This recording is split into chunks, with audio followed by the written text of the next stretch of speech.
नमस्कार दोस्तों। फ्रेंड्स, आज का ये जो अपडेट है इसमें Madhya Pradesh NHM community health officers एमपीसीएचओ की पोस्ट के लिए इम्पोर्टेंट क्वेश्चंस मैं आपके साथ यहाँ पे डिस्कस करने वाला हूँ। इसमें दोस्तों नर्सिंग के क्वेश्चन इसमें मैंने आप पे इंक्लूड कर लिए, साथ ही साथ जीके जनरल नॉलेज के सवाल भी इसमें आप पे रहने वाले हैं। आप सभी को बताना चाहता हूँ ये पार्ट 8 है। इससे पहले ऑलरेडी 7 अलग अलग पार्ट यहाँ पे आ चुके हैं।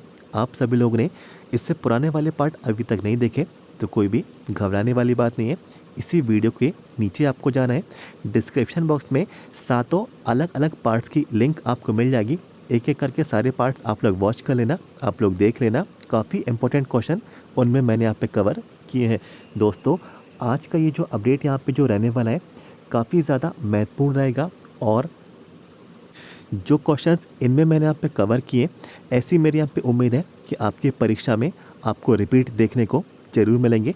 तो पूरी जानकारी इस वीडियो में आप पे कवर करेंगे। सबसे पहले वीडियो को लाइक कर दें और चैनल को सब्सक्राइब कर लें, जिससे आगे आने वाला जो पार्ट है पार्ट नंबर 9 वो आपको मिल जाए। तो वीडियो के नीचे जाएँ, सब्सक्राइब के रेड बटन को आप पे क्लिक करें। आगे आने वाली हर इन्फॉर्मेशन इसी तरीके से आगे भी पाते हैं। तो बिल्कुल शुरुआत कर देते हैं अपने अपडेट को, बढ़ जाते हैं अपने पहले सवाल की ओर। तो दोस्तों देखिए, पहला सवाल आप सभी लोगों से यहाँ पर जो पूछा जा रहा है, telephone number for national ambulance service in India. तो आप सभी को बताना जाए नेशनल एम्बुलेंस जो सर्विस है आपको टेलीफोन नंबर बताना है जो कि भारत में है। तो दोस्तों 4 अलग अलग ऑप्शंस आपको दे दिए गए, 108 या फिर 102, 100 या फिर 108, 100 या फिर 102, या फिर 100 या फिर 110। तो आप सभी लोग इसका आंसर जल्दी से कमेंट बॉक्स में टाइप कर दें। भारत में नेशनल एम्बुलेंस सर्विस का टेलीफोन नंबर यहाँ पे क्या रहेगा? तो दोस्तों देखिए, इसका जो राइट आंसर है 108 या फिर 102। तो ऑप्शन नंबर ए सही विकल्प यहाँ पे रहने वाला है, और इम्पोर्टेंट सवाल है ये, आप लोगों को आना चाहिए। तो उसको आप लोग यहाँ पे याद रखें। अब बढ़ जाते हैं अपने अगले सवाल की ओर। तो दोस्तों अगला सवाल आप सभी लोगों से यहाँ पे जो पूछा जा रहा है, सवाल आप लोगों के लिए है, the aim of national strategic plan is to eliminate tuberculosis by. तो आप सभी को बताना है ट्यूबरक्लोसिस को एलिमिनेट मीन्स ट्यूबरक्लोसिस को ख़त्म करने के लिए नेशनल स्ट्रेटेजिक प्लान यहाँ पे बनाया गया है, और इसका जो लक्ष्य है ख़त्म करने का कौन से साल तक के लिए यहाँ पे रहेगा? तो यहाँ पे 4 विकल्प आपको दे गए, 2025, 2030, 2035 और 2040। तो आप सभी लोग जल्दी से इसका आंसर कमेंट बॉक्स में टाइप कर दें। तो दोस्तों इसका जो राइट आंसर है 2025 यहाँ पे रहने वाला है, और ट्यूबरक्लोसिस को एलिमिनेट करने के लिए जो स्ट्रेटेजिक प्लान यहाँ पे जो बनाया है 2025 तक यहाँ पे रहेगा। 2025 तक इसको ख़त्म करने का यहाँ पे प्लान तैयार कर लिया गया है, और ये लक्ष्य है, ये एम यहाँ पे रहने वाला है। तो इसको आप लोग याद रखें। अब बढ़ जाते हैं अपने अगले सवाल की ओर। अगला सवाल भी इसी से कुछ मिलता जुलता यहाँ पे रहेगा, और नेक्स्ट जो क्वेश्चन है पूछा रहा है, the goal of national framework. तो आप लोगों को यहाँ पे पूछा रहा है कि मलेरिया को एलिमिनेट करने का जो गोल है, जो लक्ष्य है, वो कौन से साल तक के लिए यहाँ पे रहेगा? और यहाँ पे अलग अलग आपको 4 विकल्प दे दिए गए, 2024, 2025, 2027, 2030। तो जल्दी से आप सभी लोग अपना आंसर कमेंट बॉक्स में टाइप कर दें। मलेरिया को ख़त्म करने के लिए भारत से ये इसका जो लक्ष्य कौन से साल तक का यहाँ पे रहने वाला है? तो दोस्तों देखिए, इसका जो राइट आंसर है 2030 रहेगा, और 2030 तक मलेरिया को भारत से ख़त्म यहाँ पे करने का गोल यहाँ पे तैयार कर लिया गया है, लक्ष्य यहाँ पे तैयार कर लिया गया है। तो आप सभी लोग को इसका आंसर याद रखना है। अब बढ़ जाते हैं अपने नेक्स्ट क्वेश्चन की ओर।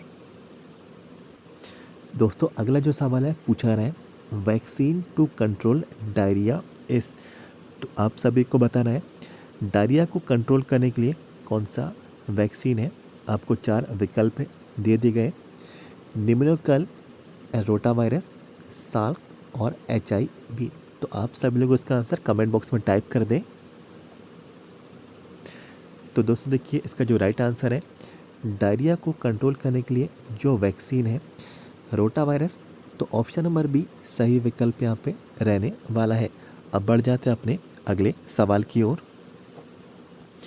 अगला जो प्रश्न है पूछा जा रहा है, the incubation period of Japanese encephalitis in man. इस आप सभी को बताना है मनुष्यों में जैपनीज एंसेफेलाइटिस का इंक्यूबेशन यहाँ पे पीरियड क्या रहेगा। तो यहाँ पे 4 विकल्प दे दिए गए, 1 से 5 दिन, 5 से 15 दिन, 15 से 30 दिन, 15 से 20 दिन।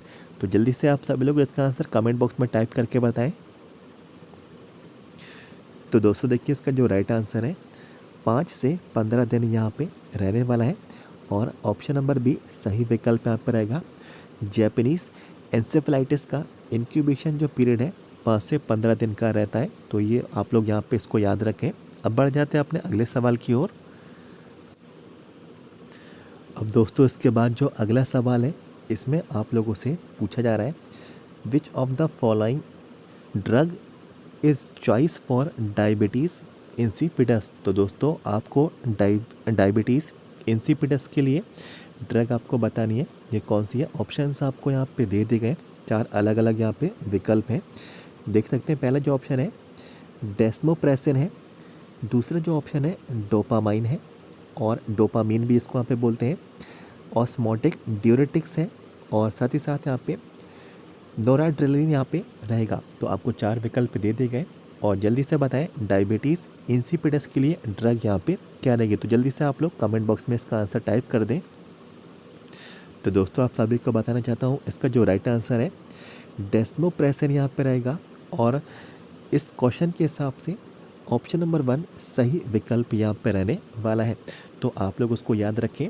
अब बढ़ जाते हैं अपने अगले सवाल की ओर।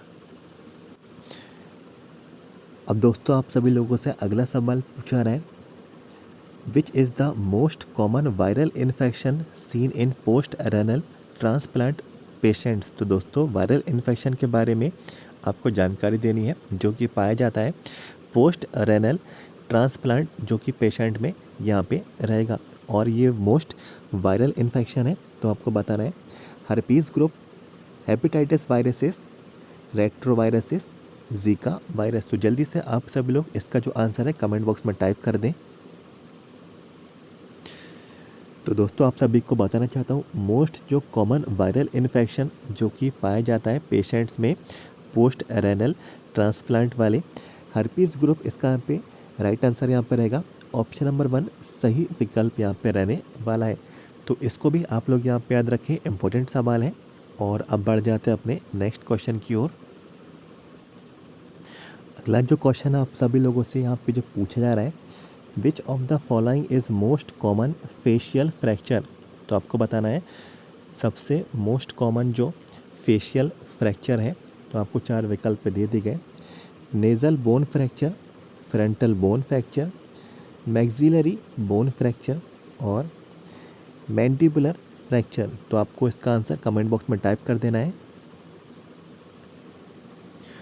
तो दोस्तों देखिए, इसका जो राइट आंसर है नेज़ल बोन फ्रैक्चर रहेगा और ये fracture most commonly facial fracture है और इसको भी आप लोग यहाँ पे याद रखेंगे। अब बढ़ जाते हैं अपने अगले सवाल की ओर। अगला जो सवाल आप सभी लोगों से यहाँ पे जो पूछा रहा है, which of the following is the most recent initiative under national health mission. तो दोस्तों NHM के अंतर्गत अभी हाल ही में सबसे रिसेंट इनिशिएटिव मीन्स हम लोग यहाँ पे कहें सबसे अभी हाल ही में पहल जो की गई है NHM के अंतर्गत, वो यहाँ पे क्या रहेगी। तो 4 विकल्प दे दिए गए, राष्ट्रीय Bal Swasthya Karyakram, creation of ASHA, village health and sanitization committee, Janani Suraksha Yojana. तो ये सवाल काफ़ी ज़्यादा इम्पोर्टेंट है, जल्दी से इसका आंसर कमेंट बॉक्स में टाइप कर दें। तो दोस्तों देखिए, इसका जो राइट आंसर है राष्ट्रीय बाल स्वास्थ्य कार्यक्रम है और ये वाला आंसर आप लोगों को याद रखना है। ऑप्शन नंबर 1 जो है इसका सही विकल्प यहाँ पर रहेगा। NHM द्वारा ये अभी हाल ही में ये पहल यहाँ पे शुरू की गई, मोस्ट रिसेंट यहाँ पे ये इनिशिएटिव यहाँ पे रहेगा। तो अब बढ़ जाते हैं अपने अगले सवाल की ओर। इसके बाद जो अगला क्वेश्चन है जो आप लोगों से यहाँ पे पूछा रहा है, the second stage of demographic cycle इस, तो आपको बताना है डेमोग्राफिक साइकिल का सेकेंड स्टेज, दूसरा चरण यहाँ पे क्या कहलाता है। तो आपको विकल्प दे दिए गए, early expanding high stationary, late expanding low stationary. तो जल्दी से आप सभी लोग इसका आंसर कमेंट बॉक्स में टाइप कर दें। तो दोस्तों इसका जो राइट आंसर है अर्ली एक्सपेंडिंग यहाँ पे रहेगा, ऑप्शन नंबर 1 सही विकल्प यहाँ पे रहेगा। अब बढ़ जाते हैं अपने अगले सवाल की ओर। इसके बाद जो अगला क्वेश्चन है जो आप लोगों से पूछा रहा है, what is the major event of second stage of labour. तो सेकेंड स्टेज ऑफ लेबर के बारे में आपको यहाँ पे इंफॉर्मेशन देनी है, ये किससे जुड़ा होता है। तो यहाँ पे 4 विकल्प दे दिए गए, separation of placenta, effacement of cervix, dilation of cervix, expulsion of foetus. तो आप सभी लोग उसका आंसर जल्दी से कमेंट बॉक्स में आप लोग टाइप कर दें। तो दोस्तों देखिए इसका जो राइट आंसर है, लेबर की जो सेकेंड स्टेज है एक्सपेल्शन ऑफ फेटस से यहाँ पर जुड़ी है, मीन्स भ्रूण का निष्कासन। ये जो है इसका नंबर जो है 4th नंबर का ऑप्शन इसका सही विकल्प रहने वाला है। और एक्सपेल्शन ऑफ फेटस जो है सेकेंड स्टेज ऑफ लेबर के तहत यहाँ पे रहने। तो मेजर इवेंट जो है भ्रूण का निष्कासन सेकेंड स्टेज ऑफ लेबर के तहत यहाँ पे आता है। तो ये इम्पोर्टेंट सवाल था, इसके आंसर को आप लोग याद रखें। अब बढ़ जाते हैं अपने अगले सवाल की ओर। इसके बाद जो अगला प्रश्न है आप लोगों से पूछा जा रहा है, the route of transmission of Ebola virus. तो एबोला वायरस के ट्रांसमिशन का रूट मार्ग आप लोगों से पूछा रहा है। ऑप्शन है faeco oral route, direct contact, airborne transmission, fomite transmission. तो आप सभी लोग इसका आंसर कमेंट बॉक्स में टाइप कर दें। तो दोस्तों देखिए इसका जो राइट आंसर है डायरेक्ट कॉन्टैक्ट यहाँ पर रहेगा। एबोला वायरस का जो ट्रांसमिशन का जो रूट है डायरेक्ट यहाँ पर रहेगा, डायरेक्ट कॉन्टैक्ट यहाँ पे सही विकल्प यहाँ पे रहने वाला है। तो ये सवाल आप लोगों को उसका आंसर आपको याद रखना है। और अब बढ़ जाते हैं अपने अगले सेक्शन की ओर। अब दोस्तों कुछ क्वेश्चंस यहाँ पे जीके के भी यहाँ पे डिस्कस कर लेते हैं। जीके के आसान से 10 सवाल आप लोगों के पूछे जाएंगे। तो क्वेश्चंस का लेवल काफ़ी इजी यहाँ पे रहेगा और कुछ सवाल यहाँ पे डिस्कस यहाँ पे कर लेते हैं। जैसे कि देखिए सवाल है, ग्वालियर के किले का निर्माण किस शासक ने करवाया था।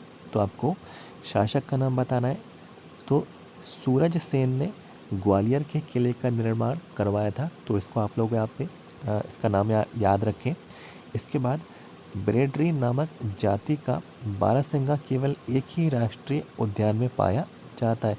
तो ब्रेडरी नाम का जो यहाँ पे जाति का बारहसिंगा है केवल कान्हा किसली नेशनल पार्क में ये पाया जाता है। अब बढ़ जाते हैं कुछ और क्वेश्चंस की ओर। अगला सवाल पूछा जा रहा है, मध्य प्रदेश में संजीवनी संस्थान कहाँ स्थित है। तो संजीवनी जो इंस्टीट्यूट है, संजीवनी जो संस्था है मध्य प्रदेश के भोपाल शहर में और मध्य प्रदेश की राजधानी भी है। तो ये आप लोग यहाँ पे याद रखेंगे। संजीवनी जो संस्था है भोपाल में यहाँ पे रहने वाली है। इसके बाद कुछ और प्रश्न है। पूछा जा रहा है, किस जनजाति का मूल निवास कोटा और गुना तक का क्षेत्र है। तो कोटा जो है राजस्थान में है और गुना जो है मध्य प्रदेश में है। तो आपको बताना है कौन सी जनजाति का मूल निवास इन दोनों जगहों तक यहाँ पे क्षेत्र में है। और सहरिया जाति इसका यहाँ पे राइट आंसर आएगा। इसके बाद बढ़ जाते हैं अपने अगले सवाल की ओर। पूछा जा रहा है, मध्य प्रदेश में कपड़ों का शहर कहाँ जाता है। तो मध्य प्रदेश में जो कपड़ों का जो शहर है आप सभी लोग को मालूम भी होगा, इंदौर है। और इंदौर इसका राइट आंसर रहेगा। इस सवाल के आंसर को भी आप लोग याद रखें। कुछ और सवाल हैं डिस्कस कर लेते हैं। निम्नलिखित में से ग्रेफाइट का उत्पादन मध्य प्रदेश के किस स्थान में होता है। तो मध्य प्रदेश में जो ग्रेफाइट है बैतूल में ये उत्पादन किया जाता है। इसके बाद राज्य का सबसे पुराना चिकित्सा महाविद्यालय। तो आपको यहाँ पे चिकित्सा महाविद्यालय बताना है और सबसे पुराना होना चाहिए मध्य प्रदेश में, तो गजरा राजा चिकित्सा महाविद्यालय ग्वालियर, तो ये मध्य प्रदेश राज्य का सबसे पुराना चिकित्सा महाविद्यालय रहने वाला है। इसके बाद एक और सवाल है, मध्य प्रदेश के किस जिले में सर्वाधिक वन पाए जाते हैं? तो मीन्स आपको बताना है फॉरेस्ट सबसे ज़्यादा कौन से ज़िले में है मध्य प्रदेश के, तो मंडला इसका राइट आंसर यहाँ पर रहने वाला है। कुछ और क्वेश्चंस हैं जो कि पूछा रहे, मध्य प्रदेश उत्सव कहाँ होता है? तो मध्य प्रदेश जो उत्सव है, मध्य प्रदेश जो उत्सव दिल्ली में मनाया जाता है। मध्य प्रदेश के सांची में किस समुदाय का प्रसिद्ध पर्यटन स्थल है? तो सांची में बौद्ध यहाँ पे जो समुदाय है, यहाँ पे पर्यटन स्थल यहाँ पर रहेंगे। इसके बाद पादप और जीवाश्म के लिए कौन सा राष्ट्रीय उद्यान प्रसिद्ध है? तो फॉसिल जो है, फॉसिल राष्ट्रीय उद्यान, तो ये फेमस है पादप और जीवाश्म के लिए, तो इसको आप लोग यहाँ पे याद रखें। इसके बाद कुछ और भी क्वेश्चन है, मध्य प्रदेश में कहाँ पर न्यूनतम तापमान रहता है? तो पचमढ़ी में सबसे न्यूनतम तापमान यहाँ पे रहता है। मध्य प्रदेश में पगले किस अंचल में लोक चित्र कला है? तो आपको ये कला के बारे में जानकारी देनी है, मालवा इसका यहाँ पे राइट आंसर रहेगा। मध्य प्रदेश की सबसे कम सीमा रेखा किस राज्य से लगती है? तो आपको बताना है सबसे कम यहाँ पे जो सीमा है कौन से राज्य से यहाँ पे लगती है, तो गुजरात इसका यहाँ पे राइट आंसर रहने वाला है। कुछ और क्वेश्चन यहाँ पे डिस्कस कर लेते हैं। किस शहर में पशुपतिनाथ मंदिर है? तो मंदसौर में है। ध्रुपद समारोह कहाँ आयोजित किया जाता है? तो भोपाल में होता है। और किस जनजाति का संबंध गोल गधेड़ों विवाह से है? तो भील जाति का संबंध यहाँ पे इस विवाह से संबंधित यहाँ पे रहेगा। तो दोस्तों आज के इस टॉपिक में नर्सिंग के क्वेश्चन मैंने यहाँ पे आपके साथ डिस्कस किए, साथ ही साथ मध्य प्रदेश की जो जनरल नॉलेज है ये भी मैंने आपके साथ यहाँ पे डिस्कस कर ली। इससे पहले वाले जो पार्ट थे उनमें मैंने सभी तरह के जीके के क्वेश्चन मैंने आपके साथ यहाँ पे डिस्कस किए। कुछ करंट अफेयर के क्वेश्चन थे, कुछ आप लोगों के स्टैटिक जीके के सवाल थे, कुछ आपके स्पोर्ट्स रिलेटेड सवाल आपके मैंने यहाँ पे कवर किए थे, कुछ इम्पोर्टेंट डेज को लेकर सवाल थे, कुछ यहाँ पे अलग अलग पर्सनालिटीज़ को लेकर भी सवाल इससे पहले वाले पार्ट्स में मैंने यहाँ पे कवर कर लिए थे। तो आप सब लोग इससे पहले वाले जितने भी पार्ट्स हैं आप लोग सारे वॉच कर लेना। इसी वीडियो के नीचे जाएं, डिस्क्रिप्शन बॉक्स में जाके आप लोग लिंक पे क्लिक करेंगे, आप लोगों को सारे पार्ट्स मिल जाएंगे। काफ़ी इंपॉर्टेंट क्वेश्चन उनमें मैंने यहाँ पे कवर किए हैं और काफ़ी सवाल आपकी परीक्षा में रिपीट भी आपको देखने को ज़रूर मिलेंगे। और दोस्तों अगर आप सभी लोग 2019 भर्ती के और साथ ही साथ 2020 भर्ती के और इसके अतिरिक्त यहाँ पे 2021 के MP NHM CHO के क्वेश्चन पेपर चाहते हैं, टोटल ये 6 क्वेश्चन पेपर हैं, 6 शिफ्टों में आपके परीक्षा आयोजित कराई गई थी। तो आप सभी लोग को ये 6 क्वेश्चन पेपर आपको मिल जाएंगे। 6 क्वेश्चन पेपर की जो PDF फाइल है वो आप लोगों को परचेस कर लेनी है। 150 रुपये 150 रुपीज़ इसका यहाँ पे अमाउंट रहेगा। 150 रुपये का जैसे ही आप लोग पेमेंट कर देंगे आपको ये PDF फाइल क्वेश्चन पेपर की मिल जाएगी। काफ़ी हेल्प आपको इन क्वेश्चन पेपर से मिलने वाले हैं। काफ़ी सवाल जो है बार बार रिपीट होते हैं और कौन कौन से टॉपिक से प्रश्न आप लोगों के कवर किए गए थे और एग्ज़ाम का लेवल क्या था, सारा आइडिया आपको इन क्वेश्चन पेपर से मिल जाएगा। तो इसके लिए आपको हमारा जो व्हाट्सएप नंबर है 7415543659, ये चैनल का हमारा व्हाट्सएप नंबर है। व्हाट्सएप नंबर पे आप लोग हमें मैसेज कर दें, सारी जानकारी आपको यहाँ पे मिल जाएगी। सबसे पहले वीडियो को लाइक कर दें और आगे जो है इसके आगे आने वाला पार्ट आपको मिलने वाला है, वो जानकारी छूटना नहीं चाहिए। पहले से चैनल को सब्सक्राइब कर लें तो वीडियो के नीचे जाएं, सब्सक्राइब के रेड बटन को आप पे क्लिक करें। MP NHM CHO हर इन्फॉर्मेशन आगे भी पाते रहते। मिलते हैं आपसे अगले वीडियो में। Thank you so much.